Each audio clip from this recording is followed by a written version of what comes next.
que você fez nas sextas-feiras de 2018 e que você repensaria no ano de 2019, hein? Vamos pensar nisso? Mas hoje nós vamos ter muitas informações. Deixa eu falar com a minha produção. Calma no dedo. Tudo bem com vocês, gente?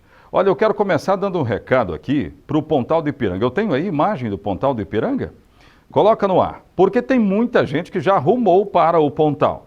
Vai haver uma festa de Réveillon, inclusive a Prefeitura Municipal já divulgou essa festa com muita música, muita diversão. Agora eu quero chamar a atenção para a fiscalização intensificada neste verão.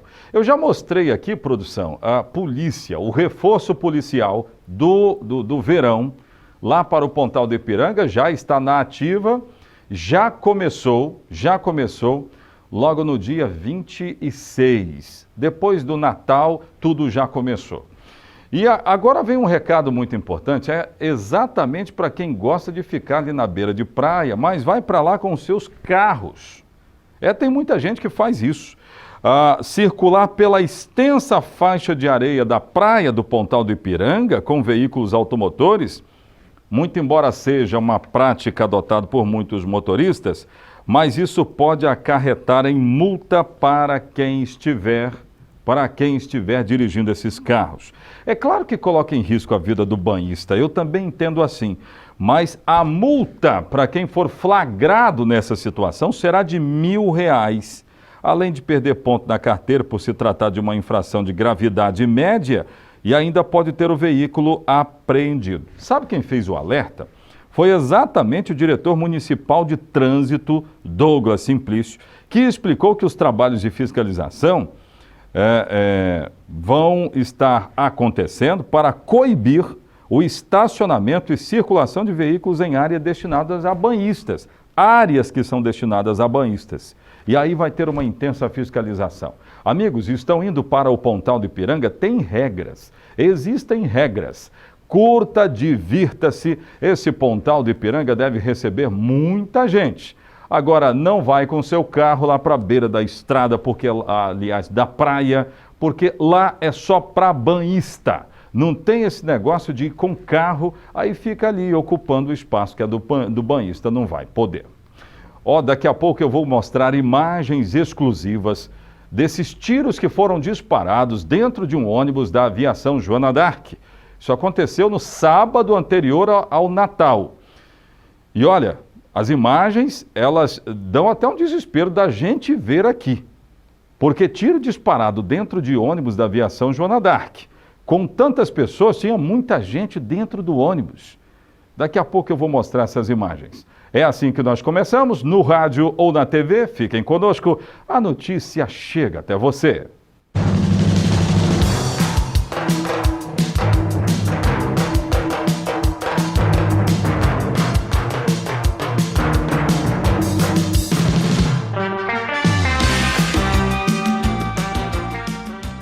Aqui no programa Ronda você vai saber como foi o estado de comoção muito grande no enterro do ex-governador Gerson Camata. O estado do Espírito Santo está lamentando, estamos em luto de 7 dias por causa da morte de Gerson Camata, ex-governador, passou pelo Senado, ficou lá durante 24 anos, ex-deputado federal também, Gerson Camata. Daqui a pouco a gente vai mostrar. Agora, produção, eu tenho imagem só das pessoas que cometeram duplo homicídio lá no bairro Santa Cruz. Se nós tivermos só a imagem deles, eu quero identificá-los antes da imagem. A própria aviação Joana d'Arc, que divulgou uma nota lamentando o duplo homicídio do último sábado, caso que teve origem dentro de um ônibus da aviação Joana d'Arc, pessoas que embarcaram no ônibus e foram agredir um passageiro que estava dentro deste ônibus. Não.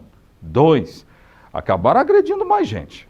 Olha só, esse que aparece na imagem é Danley Vieira dos Santos. Ele tem 21 anos.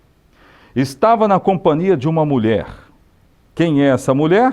Niara Gomes de Jesus. Essa aí. Danley, ele, segundo a polícia, ele estava há pouco tempo morando no bairro Santa Cruz. Já a Niara, não. Ela já morava lá há algum tempo. Jovens, 21 anos de idade. Mas que se envolveram, se envolveram num problema gravíssimo.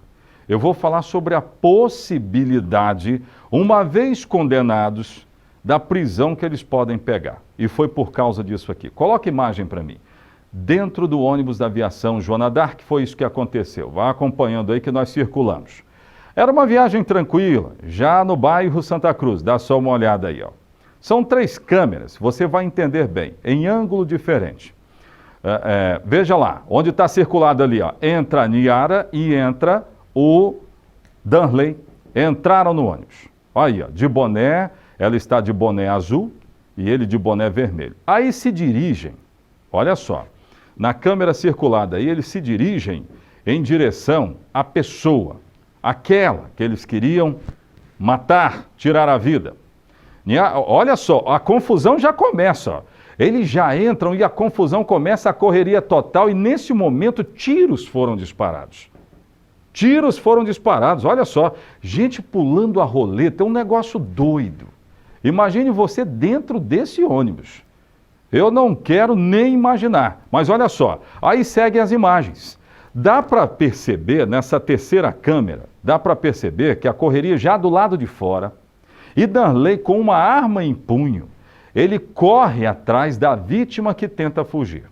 Mas aí você vai ver que já tem uma vítima, olha só, nesse círculo aí que aparece na sua imagem, já tem uma vítima caída no chão, porque já havia ali, ele já tinha feito tiros, ele já tinha disparado dentro do ônibus, e tem uma vítima caída no chão.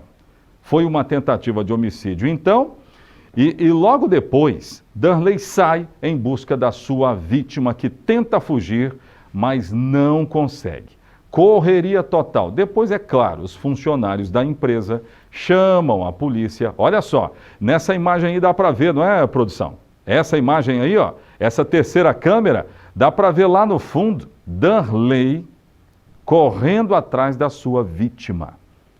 E aí, logo depois, diante dessas imagens, em depoimento ao delegado do caso, tanto Danley como a Niara Gomes, ambos de 21 anos, admitiram o crime. Então, eles responderão por duplo homicídio, mas entre outros crimes, porque a polícia conseguiu aprender com eles droga, arma, isso é uma outra história. Olha só recapitulando, olha só o que acontece. Niara entra, depois o Danley, passam a roleta. A polícia não teve dúvida nenhuma nesse caso. Ela não teve dúvida nenhuma. Aí eles vão, aí começa a agressão. A Niara começa a agredir e depois há os tiros. Aí já tem tiros, ó. E a população pula a roleta, uma correria só. Mas sabe o que eu percebi aí também? Tinha criança dentro desse ônibus.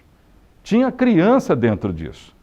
Então, perceba que pode ter sido aí, eu não sei como é que o delegado... Olha só, lá no fundo, Danley correndo com arma em punho atrás da sua vítima. Eu fico pensando aqui se esse vai ser considerado um crime de fato hediondo e se o delegado vai entender que ele foi premeditado. Porque se ele entender que esse crime foi premeditado, as coisas podem ficar maiores. Mas eu fiz uma conta simples aqui. Eu tenho um militante do direito aqui que pode até me puxar a orelha se eu falar alguma coisa de errado. Duplo homicídio. O delegado diz que representou já. Isso aconteceu ontem. Ele já representou por duplo homicídio contra a Niara e o Danley. Então coloca aí, se é um duplo homicídio, uma pena máxima daria 60 anos de cadeia. 60 anos de cadeia, né? Mas a gente vai contar com a possibilidade de não ser uma pena máxima. Então vamos colocar aí 20 anos por cada crime. 20 mais 20, 40. Só que eles deveriam responder por 2/5 no fechado. Então foram 2 crimes, eu estou colocando 40, estou jogando por baixo. Então para cada crime eles ficariam 8 anos no fechado. 8 anos no fechado, só que 2/5, né? 40 por 5, nós chegaríamos a 8, 8 vezes 2, 16. Eles ficariam só pelo duplo homicídio, numa conta simples, talvez até boba, 16 anos no regime fechado. mas eu estou contando com a possibilidade de pena mínima. Não acredito que algum juiz vendo esta imagem vai trabalhar com pena mínima, mas eu estou colocando uma pena mínima.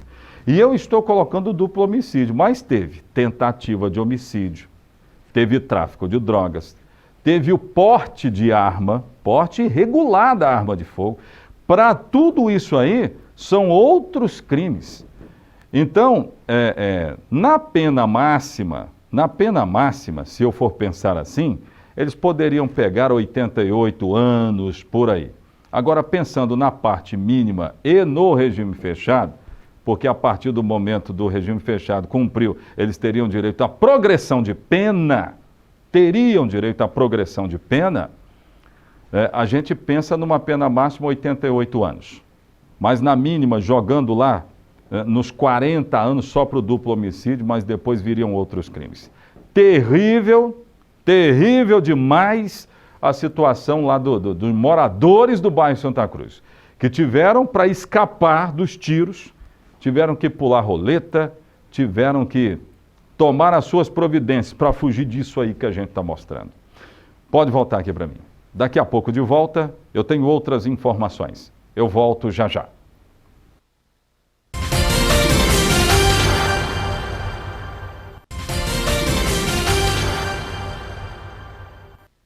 Gente, só para fechar essa história do bairro Santa Cruz, nessa história toda, vítimas fatais foram Edmara Nunes, de 27 anos, e Matheus Guilhermino. E essas são as últimas imagens, ó. Essas são as últimas imagens do caso que nós acabamos de mostrar, terrível, com tanta gente pulando roleta e coisa e tal. Está aí o Matheus, que acabou sendo vítima fatal nessa história toda. Os corpos já desceram à sepultura, obviamente, e agora é com a justiça, que a justiça pratique a justiça, onde couber. Produção, eu quero falar sobre o nosso, como é que eu posso colocar, grande amigo que acabou sendo assassinado lá na Grande Vitória, Gerson Camata. Eu tenho as últimas informações a respeito do velório que aconteceu, claro que debaixo de uma comoção muito grande. Eu quero lembrar que o assassino, de prenome Marcos, atende pelo apelido carinhoso para alguns de Marquinhos, está preso, confessou o crime. Mas vamos conferir como é que foi esse triste dia de quinta-feira, tarde de quinta-feira, aqui no estado do Espírito Santo? Põe no ar.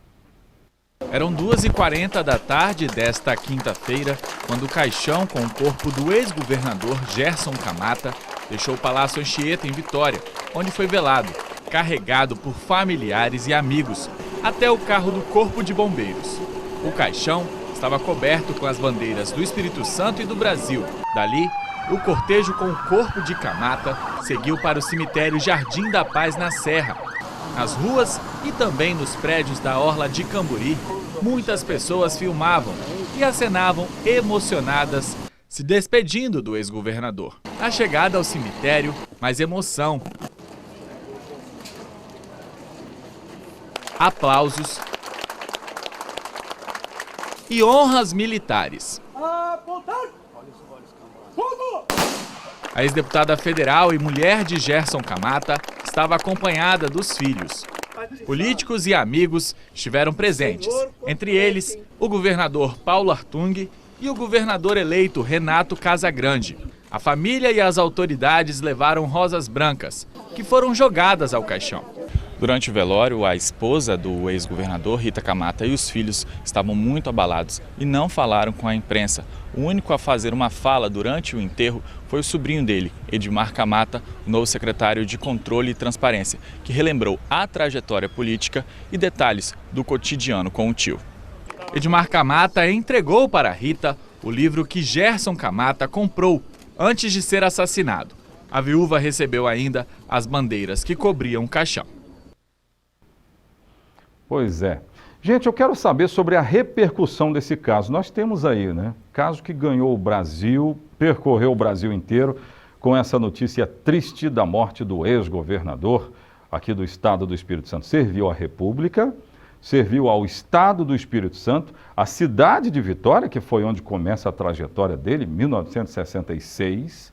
Ele foi vereador pela cidade de Vitória, teve 912 votos. E detalhe, Gerson Camata apresentava um programa de rádio, fazia, né, comunicação social.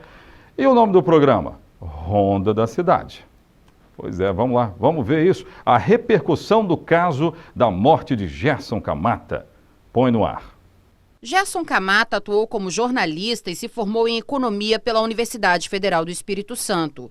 Iniciou a carreira política em 1967, como vereador de Vitória. Foi deputado estadual e federal. Governou o Espírito Santo entre 1983 e 1986. Gerson Camata também foi senador por 3 mandatos. A morte do ex-governador foi lamentada por políticos em todo o estado e no país. O governador Paulo Artung decretou luto oficial de 7 dias. Artung falou sobre a perda do ex-governador e elogiou a trajetória política de Gerson Camata. O Espírito Santo perde uma das suas grandes lideranças, né? Forjada na luta. Camata, no processo de democratização, foi o nosso primeiro governador eleito pelo voto direto, uma eleição bonita, consagradora. E mais que isso, quer dizer, veio pelo voto e fez bonito, né? Porque fez um governo realizador, um governo desenvolvimentista, um governo que colocou o capixaba para acreditar no seu estado. Então, fez uma obra bonita, né? Para além de um líder político importante, de um gestor importante, uma pessoa, assim, um coração muito bacana, um coração bom. Nas redes sociais, o presidente Michel Temer também lamentou a morte de Camata, a quem chamou de amigo. Já o presidente do Senado, Eunício Oliveira, divulgou uma nota destacando os 24 anos em que o ex-governador representou, segundo ele, com destaque, o Espírito Santo no Congresso. O presidente da Câmara, Rodrigo Maia, disse que recebeu com tristeza e consternação a notícia trágica da morte do ex-governador e afirmou que Camata foi um homem público que prestou grandes serviços ao Espírito Santo, ao Parlamento e ao Brasil. O MDB, partido de Camata, também se manifestou, destacando a trajetória do ex-governador, que foi marcada por grandes conquistas e a defesa da democracia, além da capacidade singular de fazer um governo no Espírito Santo reconhecido por todos. Já o prefeito de Vitória, Luciano Rezende, decretou luto oficial na cidade e disse que o Espírito Santo perde uma grande liderança que fez muito pelo estado. É uma perda, sim, sem dúvida alguma. De repente alguém pode pensar assim, mas o cara estava aposentado, ok. Mas a trajetória dele, o que ele significou, continuou.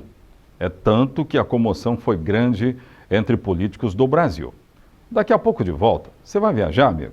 Eu já falei aqui sobre bagagem, produção, em ônibus. Só que agora eu quero falar para aqueles que vão viajar e vão ter que pegar um voo na Grande Vitória. E as bagagens nos aeroportos, hein? Que tipo de prudência, que tipo de cuidado você deve ter? Nós vamos falar sobre isso daqui a pouco, no próximo bloco do Ronda da Cidade.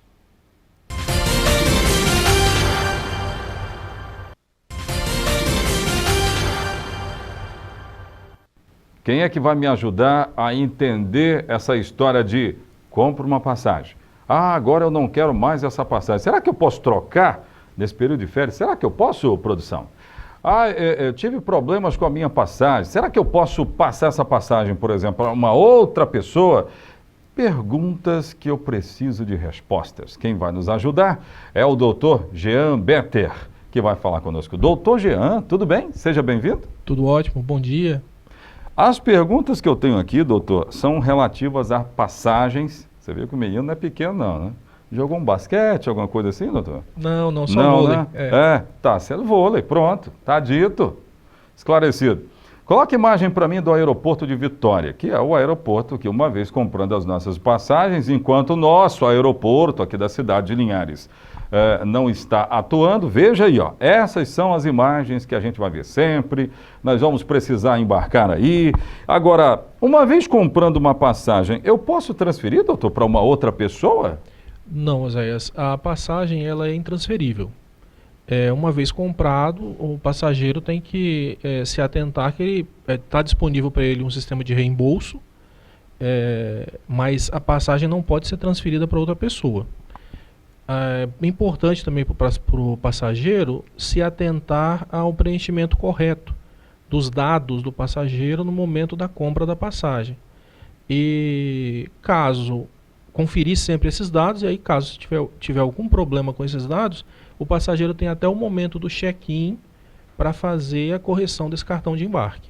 Doutor, uma outra pergunta que parte da sociedade. Eu posso mudar a data da viagem ou desistir dela depois de comprar a passagem? Pode, ambas as coisas. Pode tanto desistir da viagem, quanto alterar a data dessa viagem. Nesses dois casos, quando há a desistência por vontade do passageiro, são respeitadas as regras contratuais. O passageiro ele tem direito a reembolso integral dessas passagens, desse valor da passagem, se ele solicitar esse reembolso nas 24 horas posteriores à comprovação da compra, à entrega do comprovante de compra. Aí ele consegue esse reembolso sem nenhuma perda. A partir daí, o passageiro ele pode ter que pagar uma multa. Essa multa aí é prevista no contrato, mas esse valor da multa também não pode ultrapassar o valor da passagem, que é uma prática que a ANAC, né, a agência reguladora dessa modalidade, ela veda a multa no valor da passagem, no valor da integralidade da passagem. Muito bem, então já que nós estamos falando de multa, deixa eu falar de uma taxa. Me informaram aqui o seguinte, José, você vai viajar? Fique ligado, hein? Taxa de embarque. Tem uma taxa de embarque. Para que serve essa taxa de embarque, doutor? Então, Oséias, essa taxa de embarque, ela é uma taxa que remunera os aeroportos, os operadores dos aeroportos. Ela serve para remunerar também o fundo de amparo aos aeroportos e uma série de outros órgãos estatais. Essa taxa não vai para a companhia aérea. Ela é uma taxa, uma tarifa de remuneração desses valores que a empresa precisa pagar para pousar, decolar, manter o avião no aeroporto. E aí a empresa é obrigada a repassar essa taxa para o cliente. Muito bem. Gente, olha, perguntas que precisávamos aqui dessas respostas para a gente viajar bem, viajar tranquilo. Tem muitas pessoas que já pegaram o estrada e estão indo lá para o aeroporto de Vitória. Fique ligado, você tem direitos e tem deveres. Doutor Jean, muito obrigado por ter vindo aqui e ter nos esclarecido. Obrigado por ter vindo. A gente agradece. Obrigado. Valeu. Gente, o Ronda fica por aqui, é assim que eu vou terminar o programa. Aliás, o último de 2018. Eu volto aqui em 2019. Tomara que seja um 2019 diferente. Até 2019, então. Tchau, tchau.